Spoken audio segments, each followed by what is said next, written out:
Begini aturan pajak kekayaan RI, orang kaya bisa dipajaki. Capres dan Cawapres nomor urut 1 menyatakan ingin memajaki 100 orang paling kaya di Indonesia sebagai solusi mengatasi ketimpangan di Indonesia.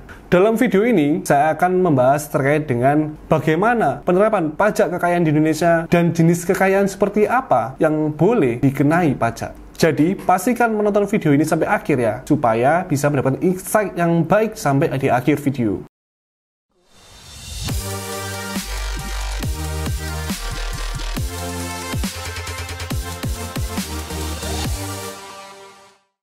Halo Sobat The Consulting, kembali lagi dengan saya Alif. Sebelum kita masuk ke dalam pembahasannya, yuk like dan subscribe dulu channel ini, karena kami dengan rutin memberikan edukasi-edukasi terkait dengan video seputar bisnis. Capres dan Cawapres nomor urut 1, yakni Amin, Anies dan Muhaimin, menyatakan dalam debatnya, yakni untuk memajaki 100 orang paling kaya di Indonesia untuk mengatasi masalah ketimpangan ekonomi yang ada di Indonesia. Dan pajak yang diterapkan adalah pajak kekayaan. Lembong menjelaskan, skema pengenaan pajak yang akan dikenakan kepada 100 orang terkaya di Indonesia itu tidak dalam bentuk pengenaan pajak terbaru atau tambahan, melainkan sebatas penggunaan skema pajak kekayaan, atau bisa disebut wealth tax. Selanjutnya, skema yang kedua adalah pengenaan pajak terhadap pengusaha kena pajak konglomerat atau perusahaan para konglomerat yang terlibat duopoli atau oligopoli. Artinya, pajak khusus yang dimana bisnis dijalankan hanya oleh dua atau beberapa perusahaan saja. Nah, sebenarnya gimana sih penerapan pajak kekayaan di negara kita? Yuk kita bahas. Pajak kekayaan di Indonesia sudah menjadi hal yang lumrah loh, dan sudah diterapkan juga di Indonesia. Misalnya buat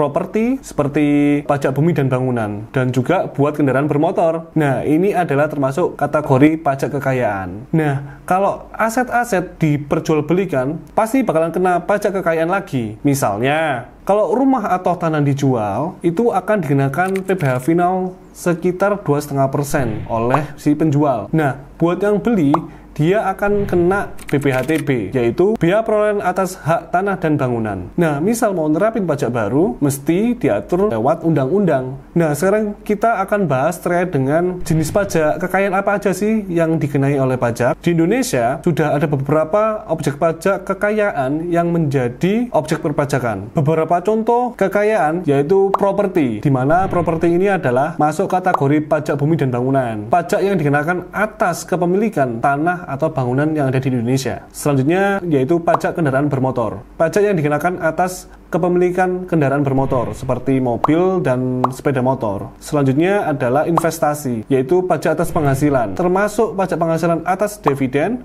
bunga, royalti, dan capital gain dari investasi. Selanjutnya, bea keluar masuk, ya ini bisa ekspor atau impor ya. Selanjutnya, harta bersih. Pajak harta adalah pajak yang dikenakan atas harta kekayaan dalam bentuk uang tunai, surat berharga, dan bisa termasuk deposito. Selanjutnya, barang mewah. Pajak barang mewah, pajak khusus yang dikenakan atas barang mewah, seperti mobil mewah, perhiasan, dan barang mewah lainnya. Selanjutnya adalah bisnis. Pajak yang dikenakan atas keuntungan yang diperoleh atas badan usaha. Selanjutnya yaitu pensiun dan asuransi. Pajak penghasilannya adalah penerimaan pensiun yang melebihi batas tertentu dan dapat dikenai pajak penghasilan. Dan pajak atas asuransi tergantung pada jenis asuransi dan ketentuan atas perpajakannya. Hak kekayaan intelektual meliputi royalti. Pajak yang dikenakan atas penerimaan royalti dari hak kekayaan intelektual seperti hak paten, merek dagang, dan hak cipta. Pajak kekayaan sudah menjadi bagian dari kebijakan perpajakan yang ada di negara kita, dengan objek perpajakan yang meliputi berbagai jenis kekayaan seperti properti, kendaraan, investasi, harta bersih, barang mewah, bisnis, serta hak kekayaan intelektual. Oke, melalui pemahaman ini, mari kita bersama-sama terus mengikuti perkembangan dan pembahasan terkait kebijakan perpajakan demi mencapai tujuan kesejahteraan dan keadilan sosial. Semoga kita dapat terus berkontribusi dalam menciptakan sistem pajak yang efektif dan adil untuk memajukan negara kita yang tercinta. Cukup video dari saya, and see you in the next video.